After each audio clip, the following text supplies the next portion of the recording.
Olá, bom dia a todos. Eu sou o Gustavo e é um prazer contar com a participação de vocês na videoconferência de resultados do segundo trimestre de 2025. Como sempre, o Milton em breve explicará a nossa performance e, em seguida, teremos uma sessão de perguntas e respostas, em que analistas e investidores poderão interagir diretamente conosco.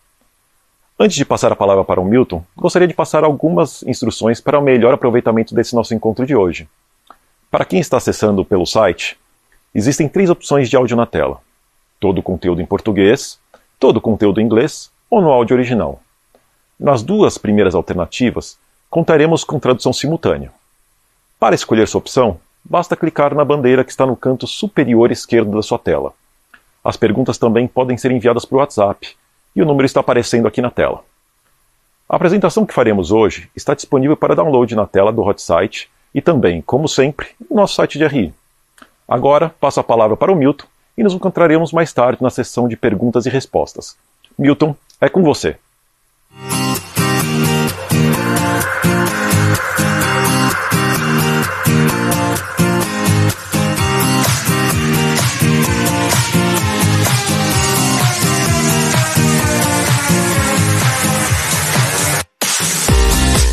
Bom dia a todos. Prazer estar aqui com vocês novamente. Resultado do segundo trimestre de 2025. A ideia é passar um deck bem executivo, focado nos resultados, falar do guidance, uma breve atualização. Falo um pouco sobre algo que eu combinei com vocês no tri passado que eu traria, que é trazer um pouco do que tem sido toda a nossa agenda de migração, o Ano Itaú, todo o processo e o programa de aceleração digital do banco. Vou dar alguns números para vocês e termino com um convite para todos. Vamos aos números? Bom, vocês estão vendo aqui os indicadores que a gente sempre traz. A gente vai falar de resultado recorrente gerencial, ROI recorrente gerencial, margem com clientes, margem média anualizada, NPL, o atraso acima de 90 e o capital principal. Tá?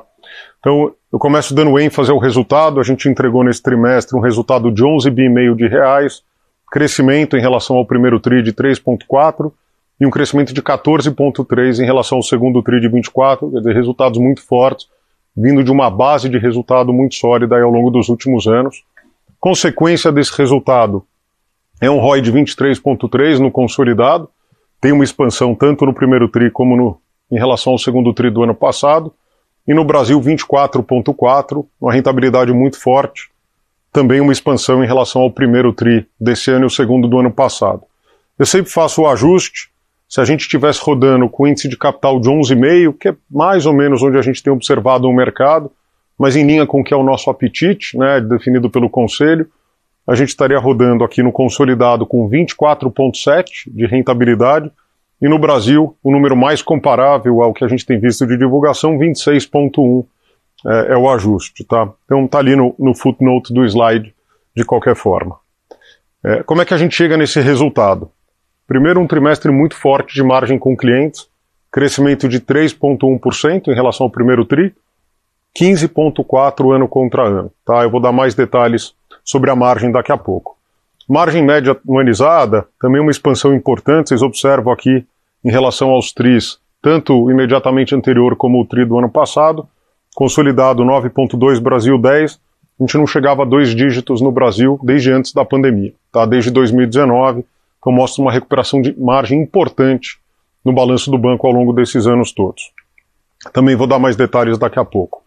Atrasos muito bem comportados, o atraso longo acima de 90 dias, consolidado 1,9, Brasil 2, vocês observarem aqui, estável em relação ao TRI passado e caindo em relação ao segundo TRI do ano passado, que mostra de, apesar de um primeiro TRI mais pressionado no atraso curto, a gente conseguiu caminhar muito bem nesse trimestre nos atrasos longos.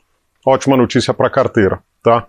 E o capital principal, mais uma expansão muito sólida, né? A gente tem uma expansão de 0,6, já ajustada pelas provisões que são feitas para a JCP, alguns efeitos dos ativos ponderados, mas são imateriais, por risco. Então a gente vê uma expansão de 0,5 ponto percentual no final no Core Equity, né, de 13,1 em relação ao tri passado, e estável em relação a junho de 2024. Né? Então, ótima notícia para o capital, mostra a nossa capacidade de geração de capital dentro das nossas atividades. Tá? Super positivo. Eu vou falar de carteira, eu vou chamar atenção para alguns aspectos. Né? A carteira pessoa física crescendo 8%, ano contra ano, 0,7% no TRI, chama atenção para a carteira de cartão, cresce 1,6%, mas mais importante do que o crescimento da carteira absoluta é a carteira financiada, eu já vou dar um destaque sobre isso. Tá? Depois o crédito pessoal, muito importante abrir essa linha, tá? Porque dentro de crédito pessoal a gente tem os créditos clean, cheque especial, crediário, mas a gente também tem a composição. Né? Então é importante abrir para a gente entender com que qualidade esse crescimento e como é que as linhas vêm se comportando no trimestre. Eu vou dar um destaque para isso daqui a pouco. Consignado no trimestre, um pouco mais fraco, aqui tem uma soma de efeitos, o INSS, seja por cap de taxa de juros, custo do funding, seja por toda a mudança no processo, consignado privado, a gente vai falar mais sobre isso, ele avança ainda paulatinamente, quer dizer, com toda a mudança de processo, tenho certeza que dúvidas virão sobre esse assunto. Veículos, aqui gestão de risco, né, a carteira continua se comportando muito bem, a gente viu os indicadores, tanto de cartão de crédito, como os indicadores de veículos do mercado do sistema financeiro nacional, as nossas carteiras performando muito melhor do que a gente tem observado dos dados de mercado. Então aqui a disciplina de gestão de risco é fundamental. E crédito imobiliário crescendo 2%, 17% ano contra ano, também mostra a nossa capacidade de expandir numa linha tão importante para os nossos clientes. Micro, pequenas e médias crescendo 0,8%, eu vou dar um zoom daqui a pouco, como é que vem crescendo o que a gente chama de pequenas empresas aqui dentro desse número, tá? Grandes empresas crescendo 1,4%, 6,4% ano contra ano. O que eu acho que vale a pena chamar a atenção, que no Brasil a gente cresce 1%, América Latina cai 2,3%, aqui é um efeito claro de valorização do real em relação às moedas. A carteira no total cresce 0,4%, ex variação cambial 1,3%. Quando a gente olha a carteira de grandes empresas, que cresceu 1,4%, ex variação cambial teria crescido 2,3%. Então é só para dar uma dimensão do impacto que o câmbio tem para os dois lados. Né? A gente já viu trimestres anteriores à desvalorização do real, a gente vem de um trimestre em que o real se apreciou contra as outras moedas. Tá? Acho que essas são as principais mensagens aqui. Que zoom que eu gostaria de dar para vocês. Primeiro, cartão de crédito financiado, eu falava agora há pouco, a carteira cresce 5,4% no trimestre, 6% ano contra ano, mais importante, 100% do crescimento vindo dos segmentos Uniclass e Personnalité. E aqui tem uma série de explicações, algumas eu vou detalhar mais para frente. Basicamente são novos produtos, novas soluções dentro do cartão que vem ajudando a gente a expandir o cartão de crédito, a linha de cartão de crédito financiado. Crédito pessoal, eu mencionei para vocês, é importante a quebra, tá? Porque quando a gente olha só o crédito clean, e aqui tem crediário, cheque especial, tem uma expansão de 1,1%. Ano contra ano crescendo 12%. 83% desse crescimento vindos do segmento Uniclass e Personnalité, segmentos de média e alta renda, com ótima qualidade de crédito. E a composição de dívida, uma comparação aqui, uma analogia, aqui é o colesterol ruim, aqui é o colesterol bom. Tá? Então, o colesterol ruim, que é a composição de dívida, ele cai 3,8%, 12,6% ano contra ano. Então, muito importante acompanhar essa quebra para entender a dinâmica da carteira de crédito pessoal. Quando a gente vai para micro, pequenas e médias, a gente vê que as pequenas empresas crescem 5,4% no TRI, agora tem um crescimento no trimestre de 21,7% nos programas governamentais, tá? Que trazem uma qualidade muito boa, né? A gente sabe e aprendeu ao longo dos meses a operar muito bem com esses programas, gerando resultados e expansão de margem financeira líquida para o negócio. Então a notícia é super positiva também. Vou falar agora do NII e da NIM. Eu vou dar um zoom. Então eu primeiro dou um zoom no NII para depois falar das margens médias anualizadas. Então, margem com clientes, a gente exclui o efeito do capital de giro, 4 bi de reais no tri passado, 3,8 bi nesse trimestre. Lembrando que no tri passado a gente teve uma distribuição importante de dividendo adicional, que fez com que o patrimônio caísse, a razão pela qual a gente vê uma diferença na margem do capital de giro. Mais importante é que dentro da margem core, todas as linhas elas contribuem positivamente. Volume médio, 200 milhões de reais, mix de produtos, 300 milhões de reais, um micromix dentro dos segmentos, spread margem com passivos, muito bem, vindo muito forte, né? A nossa franquia de investimentos realmente tendo resultados extraordinários. Efeito calendário é um dia corrido, que gera esse efeito, e América Latina e outros, um efeito menor de 100 milhões, isso mostra a nossa margem expandindo um tri contra tri, a margem core, 4,5%, 1,1 bilhões de reais, tá? Então, notícia super positiva para a margem. Quando a gente vai olhar a NIM, primeira notícia, a NIM continua se expandindo. 8,8, 8,7, 8,6, 9,2 a maior da série, ajustado ao risco, que no fundo é o que importa, né? A gente sempre fala, olhar a NIM não ajustado ao risco pode ser misleading, por isso que a gente gosta de olhar ajustado ao custo do crédito. A gente vê que a gente vem numa expansão super importante na série atingindo 6,3. Quando a gente vai para a visão Brasil, a gente atinge 2 dígitos, eu falava, há muitos trimestres a gente não via a margem atingindo 2 dígitos, e quando a gente olha ajustado ao risco também, o melhor indicador da série, 6,9, mostra que a gente tem conseguido expandir a margem com qualidade de crédito, né? Então a margem financeira líquida, se a gente olhar nesse trimestre, foi a melhor expansão que a gente teve, foi muito forte, foi muito sólido, tá? Margem com o mercado, aqui eu vou gastar um minuto nesse slide, a gente teve um tri muito bom, acima das nossas expectativas, porque é muito difícil orçar, né, e projetar o resultado com trading, e o resultado com trading nesse trimestre foi extraordinário, né, o que ajudou a gente a ficar com um resultado muito sólido. E o outro lado, que aí sim era mais fácil projetar e a gente avisou já há alguns trimestres, é que o custo, quando a gente soltou o guidance, inclusive, que o custo do hedge do índice de capital ele subiria ao longo dos trimestres, como a gente vem observando. Esse é o diferencial de taxa de juros, tá? Então, a gente falava que o guidance tinha no ponto médio, né, por volta de 2 bilhões, era de 1 a 3, 2 bilhões de reais no ponto médio. Se vocês olharem aqui, a gente está com 1,8 bi em 2 trimestres. Naturalmente difícil projetar o que vem pela frente de margem com o mercado, trading especialmente. A gente está vendo que a gente está vindo muito, muito bem, mas ainda mantendo o guidance na expectativa de que é a melhor informação disponível. Qualquer novidade, a gente volta a falar sobre esse assunto, eu falo mais quando eu falar do quadro de guidance, tá? E o custo hedge do índice ele vai continuar expandindo ao longo dos trimestres. Receita de serviços, né? Chamar atenção para alguns aspectos aqui. Cartão emissor, então TPV vindo muito bem, ele afeta diretamente o intercâmbio, crescendo 4,5 ano contra ano. Administração de recursos é um destaque que eu gostaria de dar para vocês, é esse crescimento de 1,7 para 1,9. A gente teve uma perfil muito forte, performance fee nesse trimestre muito sólida, muito melhor do que foi no ano passado, por isso cresce 17,5%. Então, um resultado muito importante, tá? E assessoria financeira e econômica, a gente vê uma queda no TRI e no ano, basicamente mercado de capitais, dívida. Ano passado, nesse mesmo trimestre, segundo TRI de 24, foi o nosso melhor TRI de DCM da história do banco.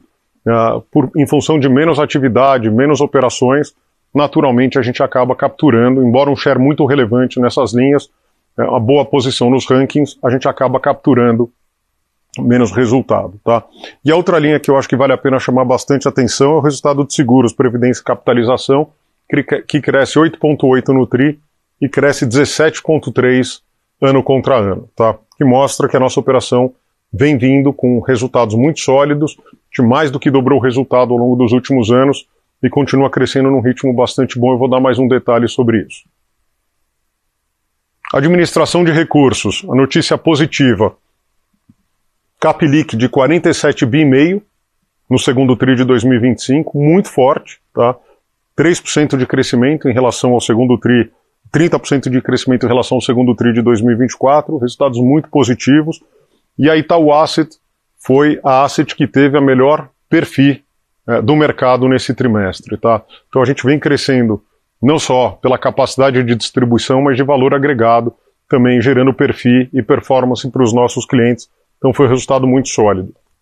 Quando a gente fala de seguros, Aqui é os seguros prêmios ganhos, crescendo 14,6% ano contra ano, expansão importante no trimestre, e o resultado recorrente de seguros cresce 7,7% e cresce 25% ano contra ano. Tá? Então toda a nossa operação de bancassurance, toda a operação de seguros core crescendo num ritmo muito, muito positivo, e esse crescimento ele vem basicamente concentrado em acidentes pessoais e prestamista, o que mostra a recorrência e a solidez do resultado.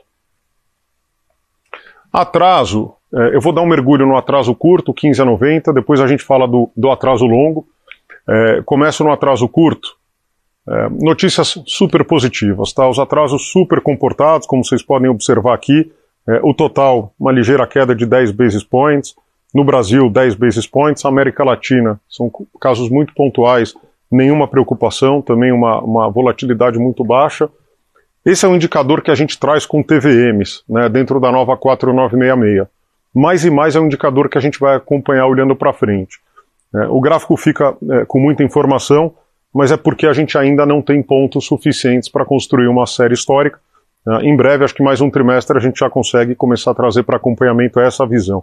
Tá? Vocês percebem que, no fundo, a direção é a mesma, as mensagens são a mesma, o que muda é o patamar da informação, especialmente no Brasil, onde a gente passa a ter um efeito mais importante de TVMs. Tá?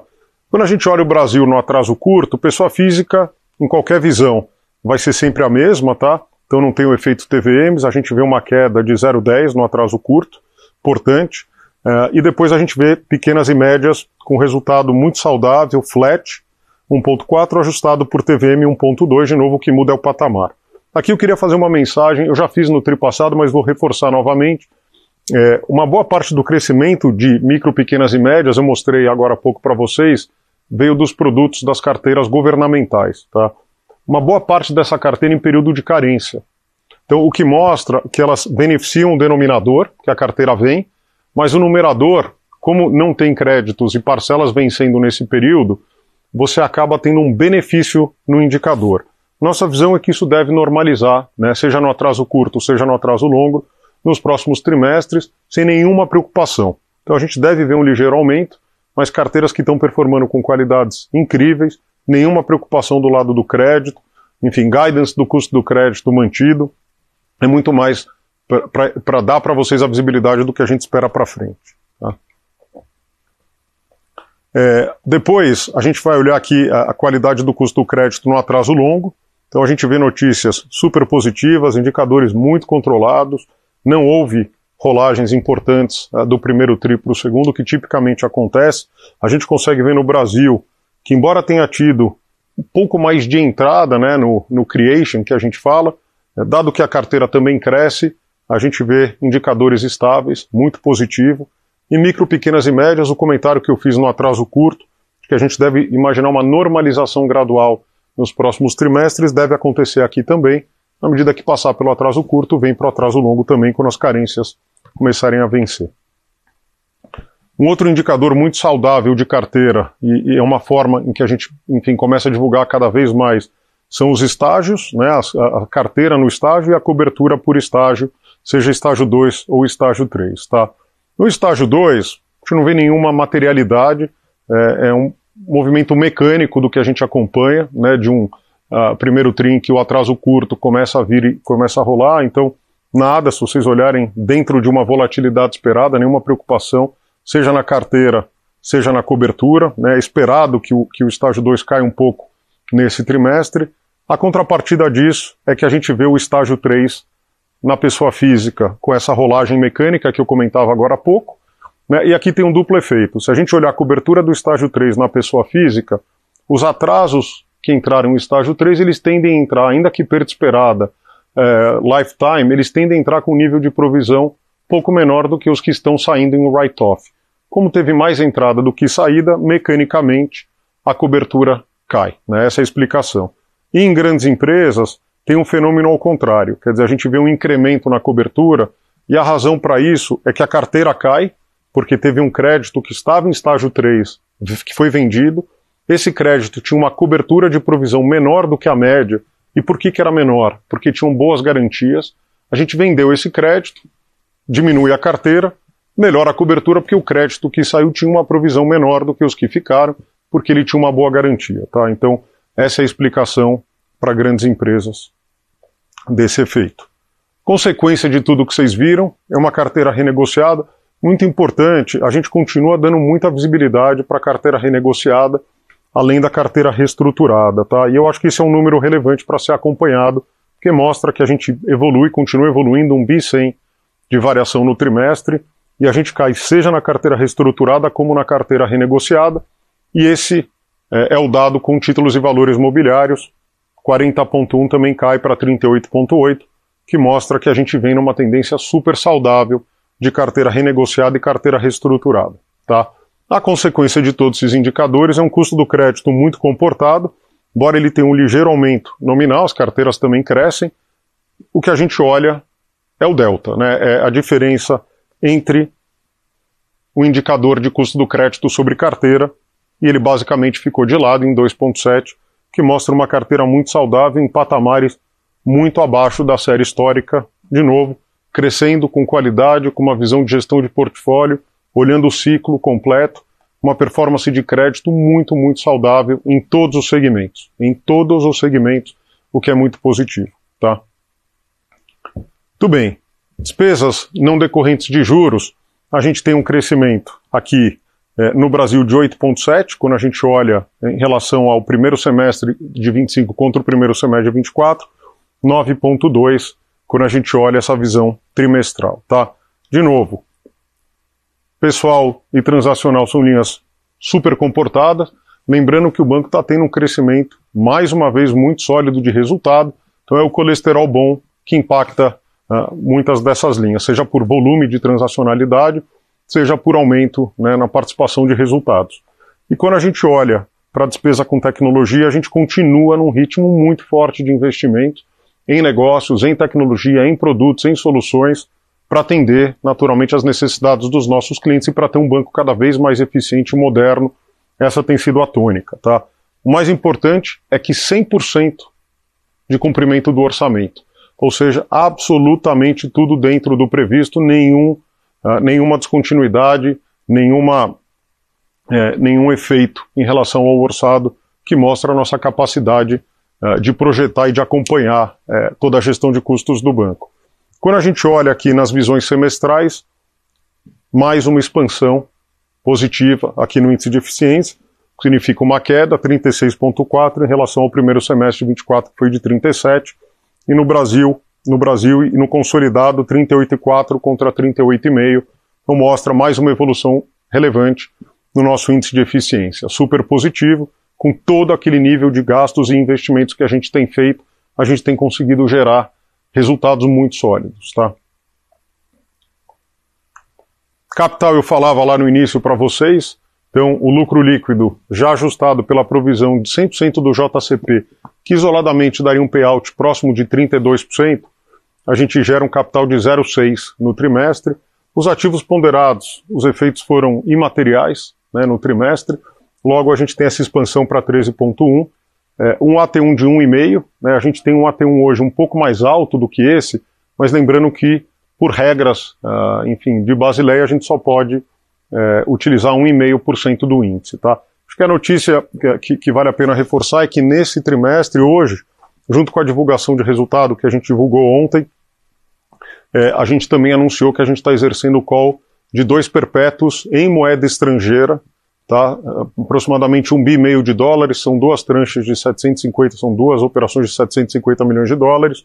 Então, esse AT1 deve vir para próximo de 1,3, absolutamente dentro do nosso apetite, sem nenhuma preocupação. E a gente conseguiu fazer isso porque a gente fez um bom liability management, a gente emitiu um bom volume de perpétuo no mercado doméstico, por volta de 5 bilhões de reais. Isso está permitindo com que a gente também recompre esses papéis que economicamente fazem sentido a gente exercer o call. Então, o anúncio foi feito em conjunto aí com a divulgação de resultados.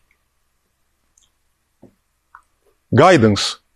Aqui a gente está fazendo 2 ajustes, tá? Carteira de crédito mantido, margem com o mercado, custo do crédito, receita de serviços e despesas não decorrentes mantido, mas a gente está vendo um ritmo de crescimento da margem com clientes mais forte do que a gente originalmente imaginou. Então, o que era 7,5 e 11,5 passa a ser agora 11,14, ou seja, o piso do guidance é quase o teto do guidance anterior. Então, acho que é uma notícia positiva para a margem, tá? E por outro lado, como a gente está vindo com resultado maior, a gente passa a ter um benefício diluído do JCP, portanto a alíquota de imposto efetiva do banco ela sobe, e o outro efeito é que a gente tem feito resultados na operação bancária maior do que em não financeiras, né, os veículos que a gente tem no conglomerado, uma série de negócios, que faz com que a nossa alíquota efetiva suba ligeiramente entre 27 e 29 para 28,5 e 30,5. Tá? São os dois ajustes que a gente está fazendo no guidance nesse trimestre. Bom, no tri passado, muitos de vocês me perguntaram sobre como é que está indo o ano Itaú, se a gente já tem dados. Eu sempre falo que a gente está ainda numa etapa importante de migração, e o foco é fazer isso com muito cuidado, cuidando dos clientes, fazendo uma migração muito suave. Eu acho que a gente tem bons dados para dividir com vocês de como tem sido toda a nossa agenda de digital, não só pela migração do ano Itaú, mas toda a nossa agenda de aceleração digital, capacidade de entrega de novos produtos, soluções e resolver problemas de clientes. Então eu começo pela plataforma One Itaú. A gente já migrou mais de 10 milhões de clientes, com 80 pontos de satisfação, que é um NPS bem alto, com 99,3% de conversão. Também uma conversão acima das nossas expectativas, vindo muito, muito positivo. O que é importante, 54% desses clientes já possuem 3 ou mais produtos do banco, o que mostra que a gente tem conseguido expandir de uma visão que era monoliner para uma visão full bank.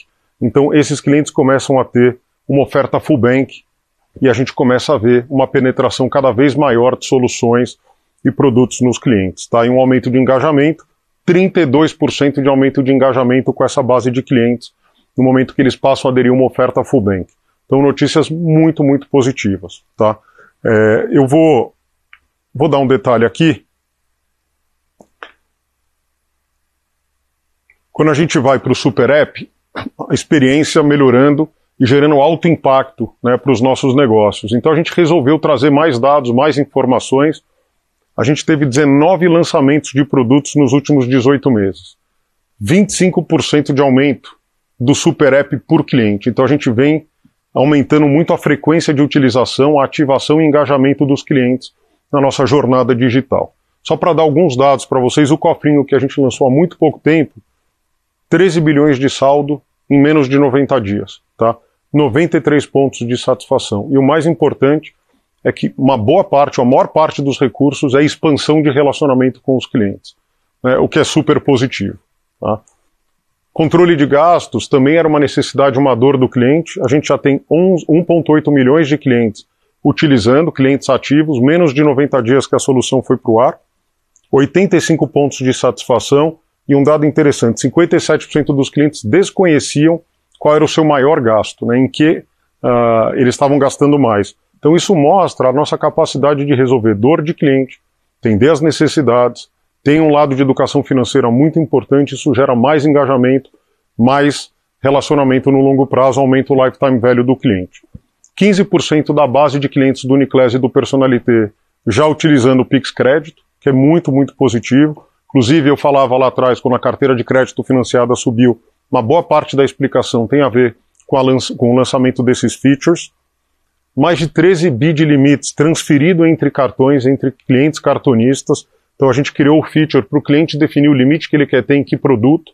Então isso facilitou muito.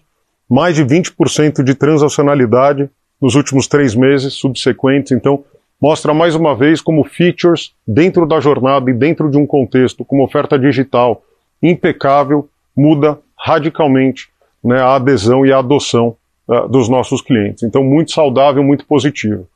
Empréstimos no canal digital, 31% de aumento, quando a gente olha crediário, consignado e FGTS, então produção digital crescendo de forma relevante, e Pix Crédito, limite de conta, pague contas, financiar o dia a dia, 72% de aumento no que a gente chama de produção digital, né? Então, de novo, isso é um subcapítulo de todo o investimento em tecnologia e modernização que a gente tem feito no banco, tá? Então, muito, muito positivo. E a gente resolveu dividir com vocês, trazendo mais informações. Tá? Toda a parte de inteligência Itaú, inteligência artificial, mais de 500 casos internos com focos em eficiência e produtividade, tem pilotos e soluções já com client-facing importantes, Pix no WhatsApp para toda a base, de forma extremamente fácil, né, com inteligência artificial por trás e transacional.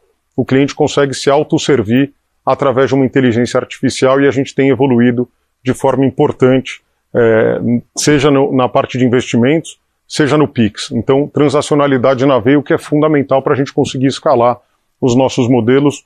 Então, testem, né, nossos clientes e vocês vão ver os resultados. E a assessoria de investimentos, que a gente lançou e falou bastante, 24/7, 10 mil clientes já utilizando, e a gente vai escalando na medida que os resultados e que a gente vai evoluindo a solução. Isso é um modelo absolutamente escalável de assessoria. O que eu falo sempre é que ter uma boa tecnologia de inteligência artificial não é condição suficiente, é condição necessária. Para a gente o que vale realmente é ter todo esse know-how, né, tecnológico, mas ter todo esse conhecimento e expertise nos produtos e nas soluções. Investimentos sempre foi algo muito relevante para o banco, a nossa franquia de investimento sempre foi muito forte, o nosso conhecimento, né, de comportamento de cliente, momentos de economia, que tipo de soluções oferecer, é a combinação dessas duas inteligências que potencializam o que a gente chama de inteligência Itaú, né? Então, só ter a tecnologia e não ter o know-how não necessariamente produz resultados incríveis, e eu acho que a gente consegue fazer isso de forma destacada na indústria. Tá? Por fim, queria convidá-los aqui para o Itaú Day, esse era o convite que eu queria fazer no final, dia 2 de setembro, das 9 ao meio-dia. Isso é um movimento em que a gente, enfim, se encontra com vocês, clientes, investidores, colaboradores, concorrentes, e que a gente conta mais sobre o que tem sido a nossa jornada, a nossa estratégia, e o comitê executivo, enfim, cada um dos membros vai poder dividir com vocês. Então, fica aqui o convite, espero vê-los em breve. Tá? Bom, encerramos aqui, mais um trimestre muito sólido, muito forte em todas as linhas, um trimestre com qualidade. O mais importante é que a gente vem conseguindo trabalhar em todas as linhas do balanço, né, com uma visão de longo prazo. A gente realmente acredita que o longo prazo, né, cuidando do curto sempre, ele é preponderante, tem que ser assim o nosso mantra de alocação de capital, gestão de portfólio, resiliência, consistência, né? Então eu acho que isso é o que está por trás dos números que vocês viram até aqui, e naturalmente um ambiente de trabalho extremamente empreendedor, em que as pessoas se sentem extremamente estimuladas, com resultados crescentes, em que a gente vem produzindo coisas incríveis, enfim, então muito animado com o que a gente tem conseguido fazer, sem obviamente desconsiderar todos os desafios que a gente tem pela frente. Enfim, a gente pode falar um pouco mais sobre isso no call. Eu vou me juntar ao Gustavo agora e vou para o nosso tradicional Q&A. Em 2 minutos a gente volta para se encontrar. Tá bom, gente? Obrigado pela confiança, obrigado pela presença e a gente se vê em breve. Obrigado.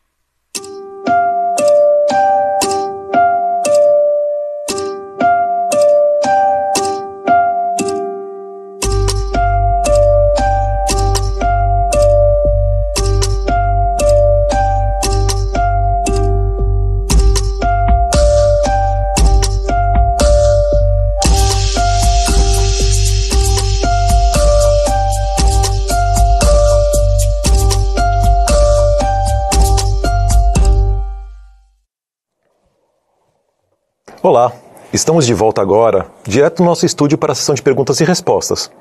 Antes de começar, gostaria de lembrá-los que a sessão é bilíngue, ou seja, responderemos as perguntas no idioma em que elas forem feitas. E para quem precisar de algum tipo de apoio na tradução, por meio de nossa plataforma, continuamos com a opção de escolher o áudio em português, inglês ou original. Além disso, vocês podem mandar as perguntas pelo WhatsApp no número que está na tela. Bom, já estamos aqui com o Milton e com o Gabriel, nosso CFO, que se junta a gente aqui nessa sessão de perguntas e respostas. Sejam bem-vindos. Obrigado. Vamos então para a primeira pergunta, que vem do Daniel Vaz, do Banco Safra. Daniel, bom dia. Bom dia, Gustavo. Bom dia, Milton. Bom dia, Gabriel. Parabéns pelos resultados. Uma excelente aqui geração de capital. Mostra que o banco está muito posicionado para essa estratégia de distribuindo os dividendos para os acionistas quando vocês veem capacidade, né? Provavelmente no final do ano eu já vi alguns headlines que saíram nas matérias. Eu queria, na verdade, falar de outra coisa. Eu queria falar de rede.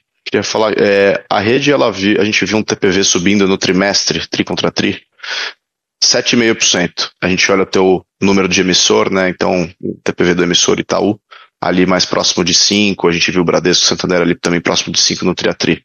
Então, a gente consegue ter uma inferência aqui de mercado que você poderia estar ganhando share, né, nesses últimos meses. Aí eu queria entender um pouco dessa estratégia, o direcionamento, na verdade, de onde que você está conseguindo ser mais competitivo, o que você tem conseguido rodar já, e uma oferta direcionada para algum tipo de cliente específico para a gente tentar capturar essa estratégia da rede melhor. E, de novo, parabéns pelos resultados. Tá ótimo. Bom, obrigado, Daniel. Prazer aqui em revê-lo e obrigado aí pelas palavras iniciais. Olha, a rede, enfim, a gente tem cada vez menos divulgado os resultados da rede isoladamente, porque já faz bastante tempo que a gente integrou a rede na estratégia do banco, né? Então a gente tem uma visão de fluxo, não uma visão do produto adquirente. E na visão de fluxo, né, se você olhar o TPV do mercado de cartões em relação ao TPV de fluxo, o mercado de cartões representa 4% do TPV de fluxo. Logo, para a gente é muito mais importante olhar a completude da oferta, a visão cliente, e essa é a visão que a gente olha aqui. É evidente que a gente acompanha os outros indicadores. O resultado da rede ele está distribuído no resultado da forma como a gente divulga, né? A gente emblocou aqui em pagamentos e recebimentos. O que fica aqui basicamente é o resultado de MDR e o resultado do Flex, é o que você enxerga aqui dentro, o aluguel, mas o resultado do RAV e o custo financeiro do Flex fica na margem com clientes. Então, falando de resultado, é sempre difícil tentar entender qual foi o resultado ou take rate com essa visão. O market share para a gente não é um objetivo, né? Eu sempre falo isso, é muito importante registrar e reforçar esse ponto. O market share é consequência de tudo aquilo que a gente faz e acredita, porque primeiro a gente foca no cliente certo, no preço certo e na visão holística da relação, né? E a consequência disso é o market share. Então, a gente não faz uma gestão onde a gente tem visto em alguns casos em que você entra com resultados de margem de contribuição negativa, mas no fundo isso é um aluguel de market share, porque o market share vem de grandes nomes, mas ele não reflete no resultado no final do dia, muitas vezes ele é até um detrator no resultado. Então, a gente tem, por consequência de tudo que a gente tem feito, sido líder, mas a gente pode deixar de ser, e isso não é necessariamente uma questão, porque a gente sabe que o grosso do volume, para fins de market share, está concentrado nos grandes nomes, onde de fato os resultados, né, e as contribuições são muito menores, os MDRs são muito apertados, e muitas vezes a gente vê margem de contribuição negativa na operação. Então a gente continua na nossa estratégia, a integração foi um sucesso, a gente está muito feliz com os resultados, a forma como os times comerciais articulam sobre adquirente, e a adquirência nada mais é do que um recebimento adicional, além das outras formas que o cliente tem de receber. Então, é assim que a gente tem gerido o negócio, ele traz um resultado natural, assim como o fluxo traz, que cria valor, e a gente continua muito focado na nossa penetração share of cash, share de pagamentos, é assim que a gente olha a relação com o cliente. Bom, agora vamos para a segunda pergunta com Renato Meloni, da Autonomous, que já está aqui na tela. Bom dia, Renato. Renato, a gente não está te ouvindo. Oi, desculpe. Parabéns pelos resultados de novo e obrigado pelas perguntas aqui. Eu queria tocar no ponto da carteira de cartão de crédito financiado que você mencionou na apresentação. É interessante que ela está crescendo além, né, do crescimento total de carteira aqui de cartão de crédito, ao mesmo tempo que vocês estão focando mais na base de personalité unique-less. Então, você está melhorando a rentabilidade do portfólio sem necessariamente aumentar o seu risco de crédito aqui. Então, eu queria entender quais iniciativas, talvez novos produtos aqui que vocês estão desenvolvendo e deploying nesse segmento, e depois entender se isso foi uma contribuição relevante para a sua margem financeira líquida com os clientes nesse TRI, e se isso continua ao longo do ano. Obrigado.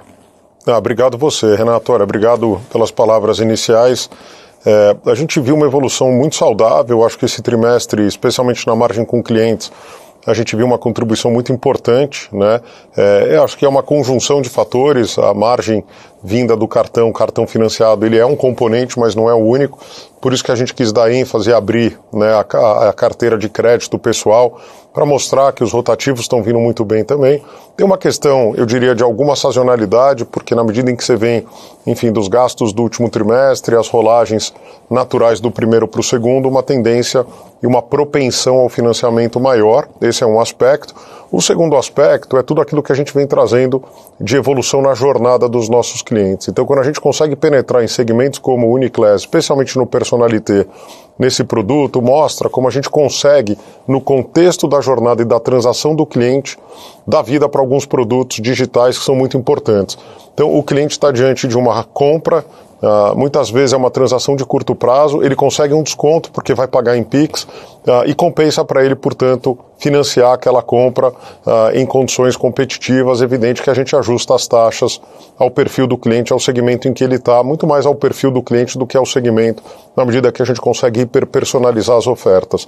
Então, é isso que a gente tem visto. Então, tem sim uma expansão do Pix Crédito dentro do cartão de crédito. A gente entende que é o melhor chassi, né, de contexto de jornada.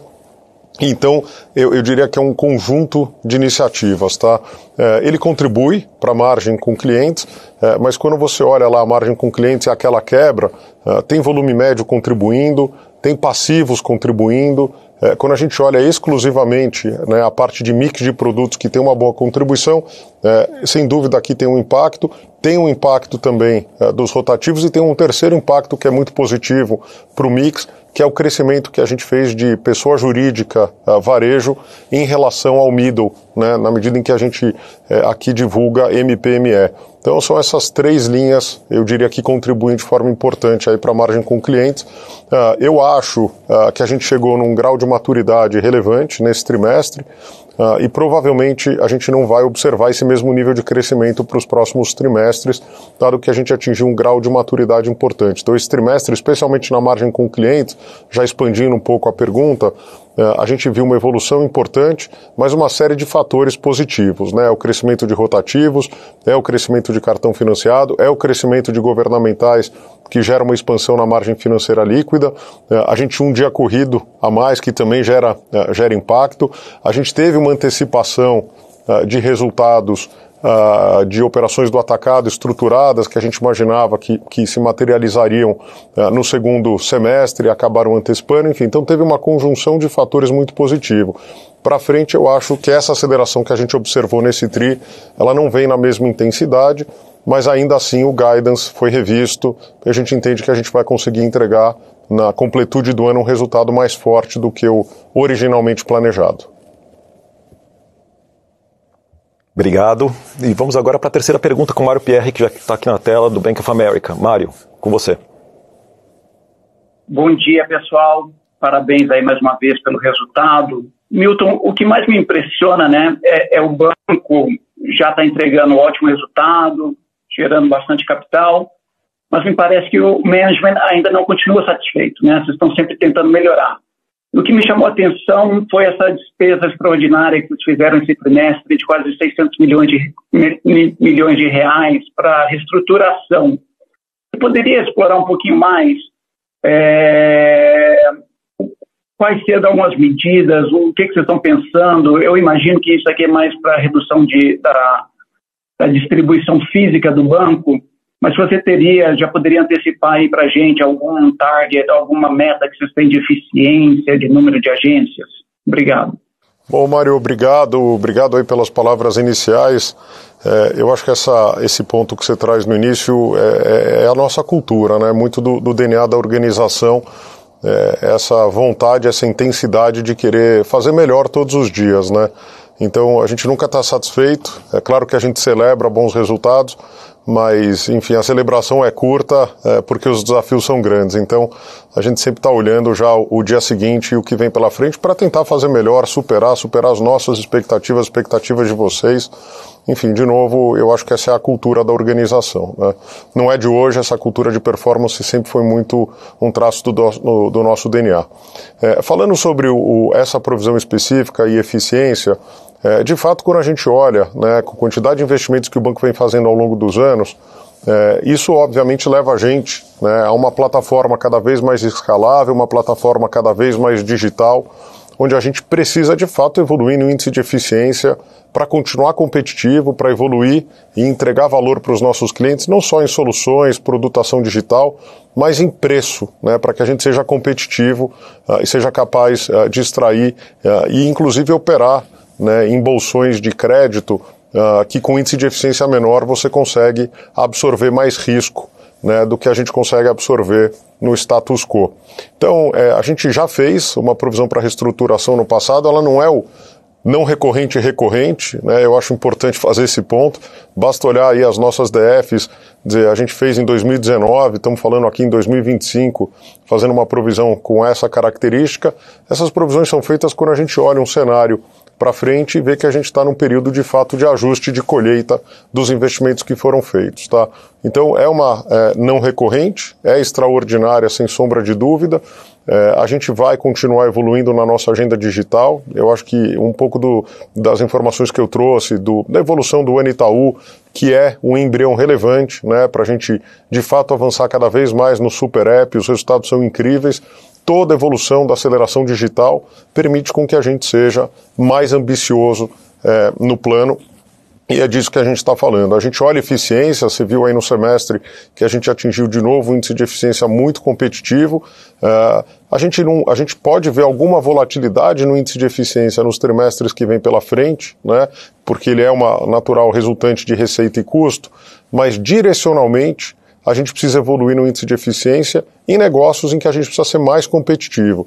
Tem negócios no banco hoje que são benchmark global em índice de eficiência, especialmente operações no atacado, e a gente vê no varejo ainda uma oportunidade importante de evoluir nos índices de eficiência.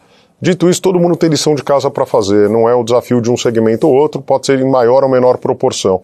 A gente tem sim evoluído nessa agenda, o Gabriel, que está aqui ao meu lado, tem liderado, né, todo esse esforço aqui dentro da organização. Não é um esforço da área de finanças, é um esforço da organização, não é um projeto de uma área, isso aqui é um trabalho de todos. E eu acho que agora a gente entrou na fase da execução muito forte, né? A gente foi, durante muito tempo, o período de investimentos, e agora a gente entrou numa fase de execução relevante, e aí é esperado, de fato, que a gente avance nessas reestruturações ao longo dos próximos trimestres, dos próximos anos. A gente não dá um guidance de footprint, quer dizer, o footprint no final é uma consequência do que os nossos clientes estão demandando. É natural que a gente vê que os fluxos caíram pela metade aí em períodos relativamente curtos, enfim, mas a gente continua ajustando o footprint, teve uma redução, um ajuste aqui, e a gente vai ajustando na medida que se mostre necessário, né, para entender a sustentabilidade desses modelos, proposta de valor e modelo de atendimento. Então, é nisso que a gente tem focado, mas sem dúvida nenhuma a gente vai trabalhar, estamos trabalhando, e essa provisão é a implementação mais clara disso para seguir adiante com os nossos planos e a implementação desse projeto todo. Obrigado pela pergunta, Mário. Agora vamos seguir com Yuri Fernandes, do JP Morgan. Yuri, com você. Bom dia, pessoal. Obrigado, Gustavo. Parabéns a todo mundo. Mais um resultado muito bom de vocês, capital, tudo muito bom. Eu vou perguntar na parte de FIIs aqui, que acho que é outra variável de eficiência de vocês. Acho que a única linha do banco que ela é um pouco mais fraca, mas eu entendo a lógica, né? Eu acho que essa visão de cliente, acho que o banco tem sacrificado algumas linhas de FIIs, né? Como receita de conta corrente, né? Tem caído 15%. Acho que tem uma visão de cliente aqui. Mas se vocês puderem comentar um pouquinho, Milton, quando que essa linha deveria estabilizar, né? Porque, pegando o exemplo de conta corrente, já é uma linha que está bem menor, bem mais fraca. Vocês deram alguns dados legais aí na apresentação de net new money de vocês, consórcio vai bem, seguros vai bem. Então, eu queria entender também se nessa questão de melhora de eficiência, tem no plano de vocês também, eventualmente, alguma estabilização aqui na linha de FIIs.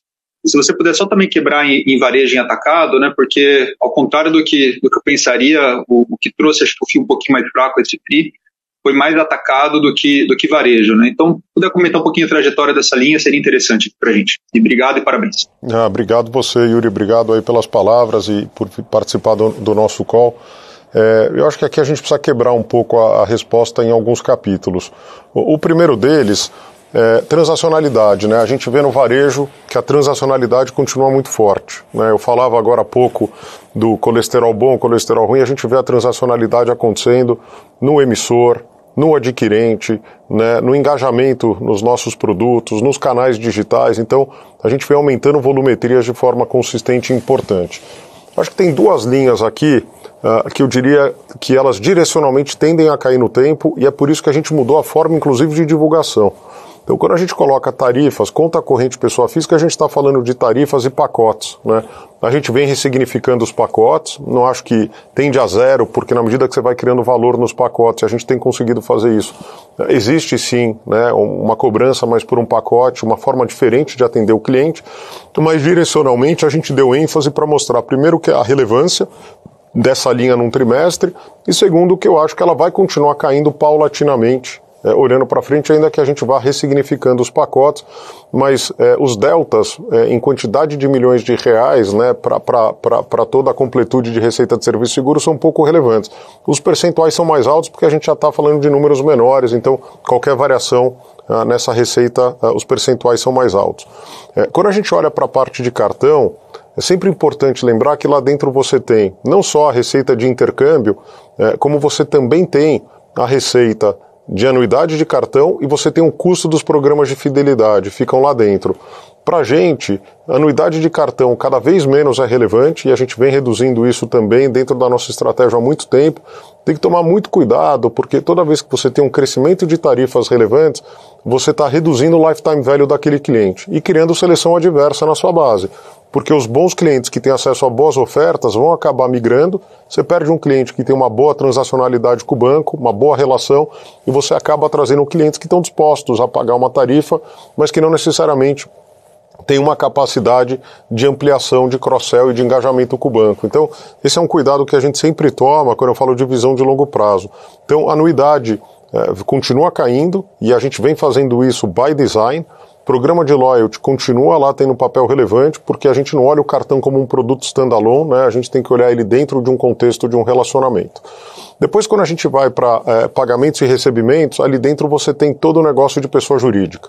Você tem desde as receitas da rede, receitas de cobrança, receitas de pagamentos, receitas de Pix, dentro do universo pessoa jurídica, que é uma outra lógica de relacionamento, tem muito mais a ver com fluxo, e a gente vê resultados positivos. Quando a gente vai para o mundo do atacado, aí eu faria duas separações, né? Assessoria econômica e financeira foi um resultado muito pesado em função da gente ter tido um segundo TRI. Então, um resultado mais fraco em função da gente ter tido um segundo TRI histórico, né, ano passado, em dívida. Quer dizer, o resultado foi muito forte ano passado, então tem menos volumes no mercado. Enfim, esse trimestre a gente viu, teve uma operação mais relevante, que tem suas características próprias. Tirando isso, o volume em geral vem caindo por volta de 20%, então isso afeta naturalmente essa linha, tá? Por outro lado, você falava agora há pouco de administração de recursos, consórcio vindo muito bem, crescimentos importantes ano contra ano, e o segundo aspecto são as perfis, que vieram muito bem também, né? A gente teve a melhor perfil do mercado no segundo TRI, é valor agregado. Nossa melhor expectativa é que no quarto TRI a gente consiga entregar boas perfis, mas aí, obviamente, depende muito de mercado e todos os riscos que essa linha traz, tá?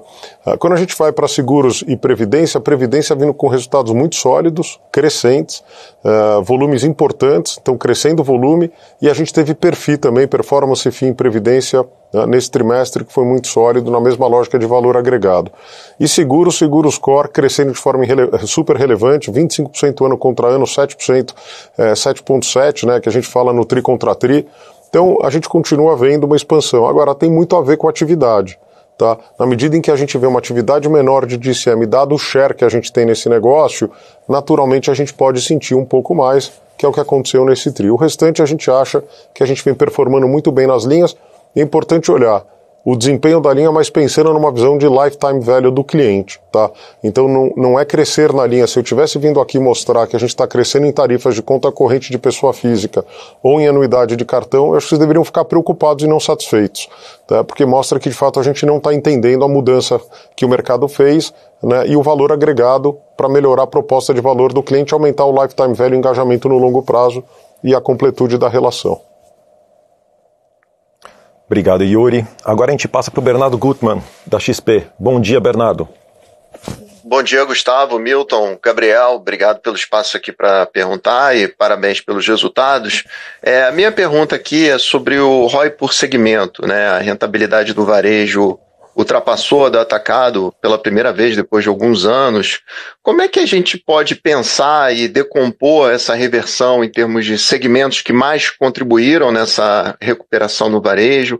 Foi mais um movimento de spread, eficiência ou até melhora no perfil de risco?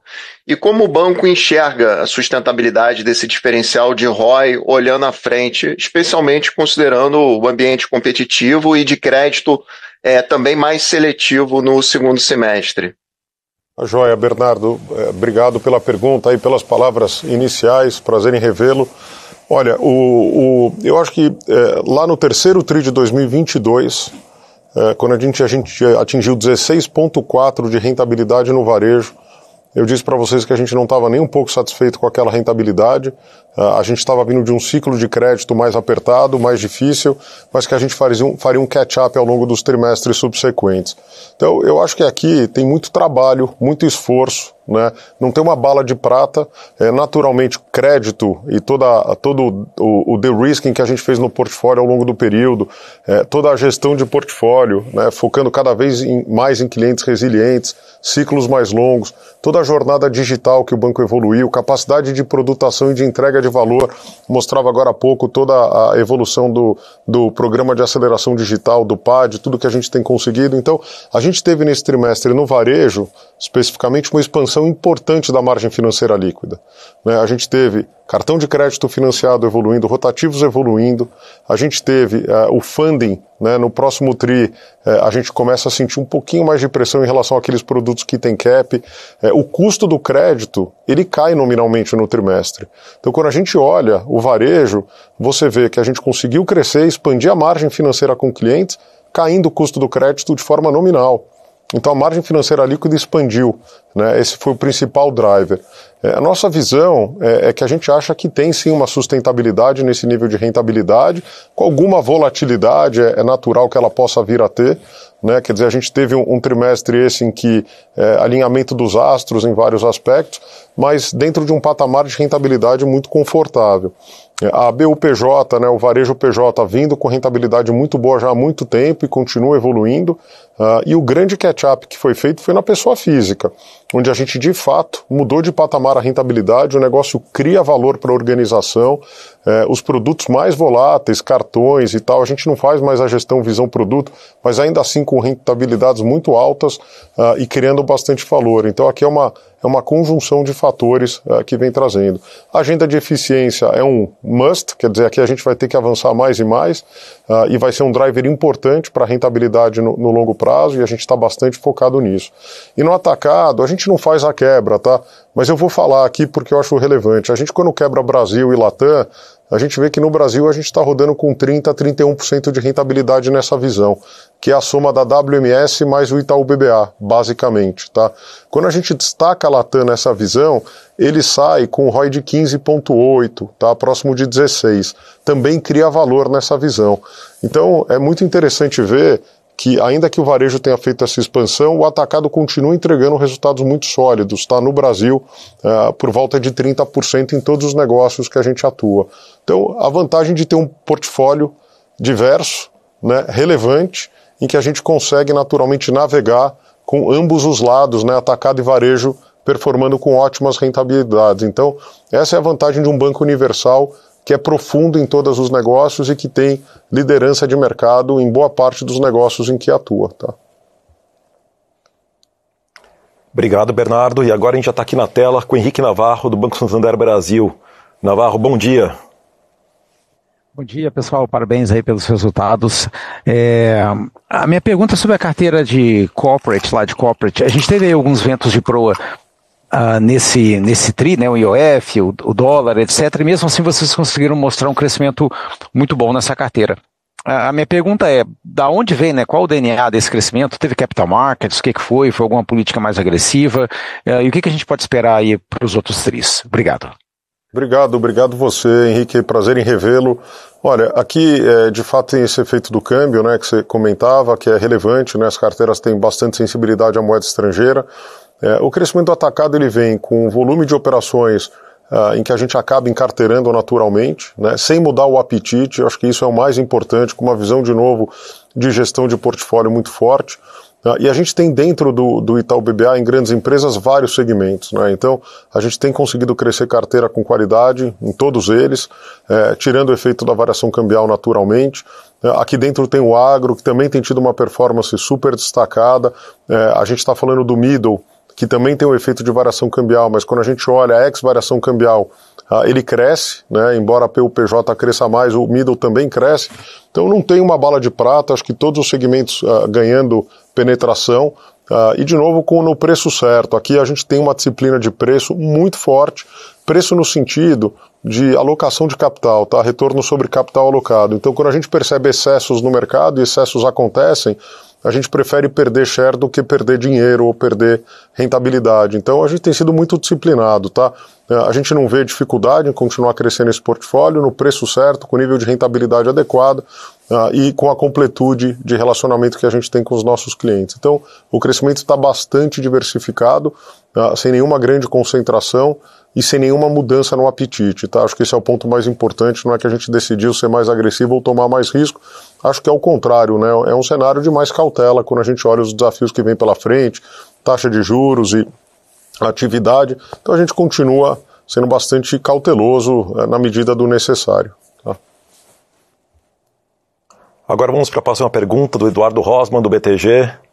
Bom dia, Rosman. Opa, bom dia, pessoal.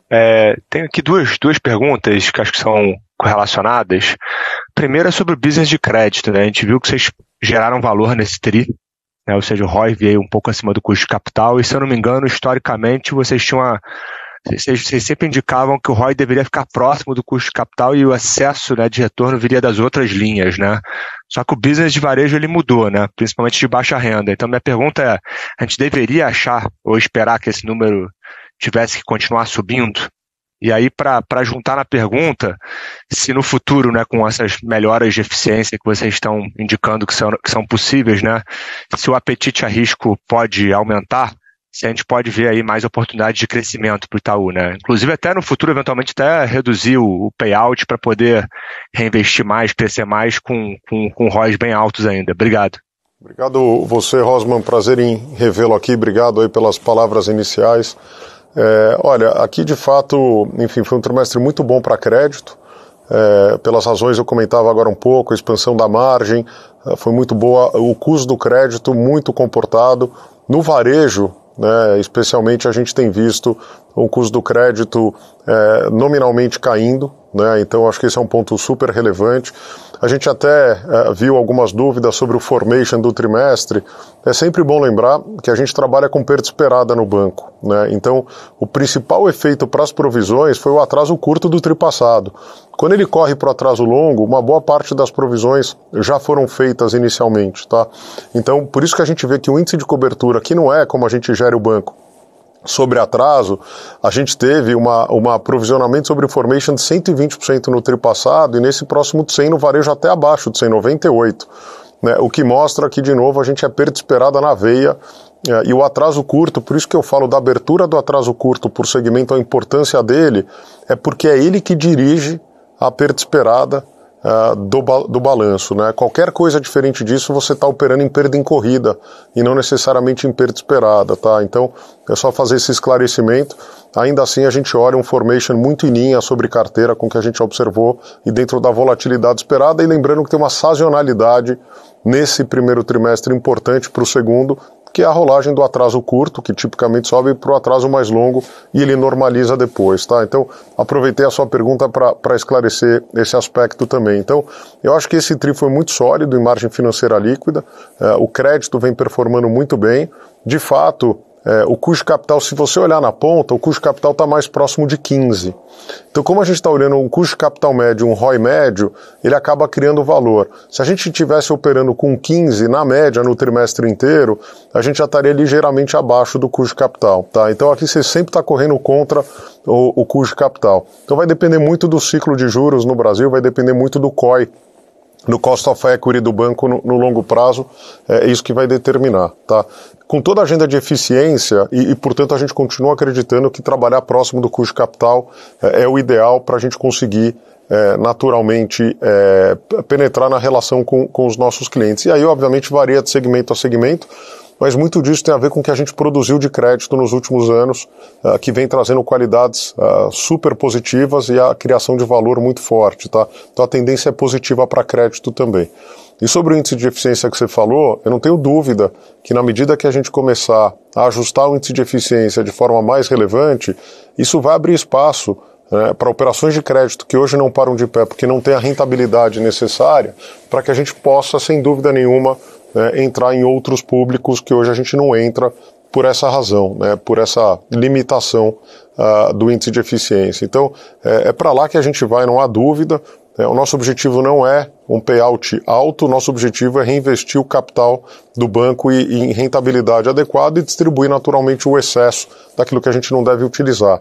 Então eu acho que com toda a migração do Itaú, com todo o avanço que a gente está fazendo na pessoa física principalmente, toda a nossa expectativa de evolução do índice de eficiência vai permitir, sem dúvida, que a gente entre em bolsões que hoje a gente explora muito pouco, em clientes que hoje a gente, enfim, subatende ou não consegue atender ele de forma integral. Tá? Então aqui tem uma super oportunidade de crescimento, o Itaú já está trazendo isso, avançando no índice de eficiência, não tenho dúvida que a gente vai ter espaço para crescer mais nessas carteiras.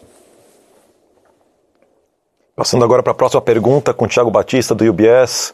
Bom dia, Thiago. Bom dia, Gustavo. Bom dia, Milton, Gabriel.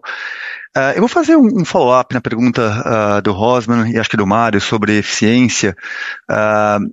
Vocês já estão confortáveis que hoje o app de vocês, não o Itaú, mas o app para o cliente de varejo, já é algo como state of the art, ao ponto de que as agências se tornam um ponto secundário ou menos relevante no relacionamento com o cliente? E se me permite uma pergunta aqui na parte de asset quality,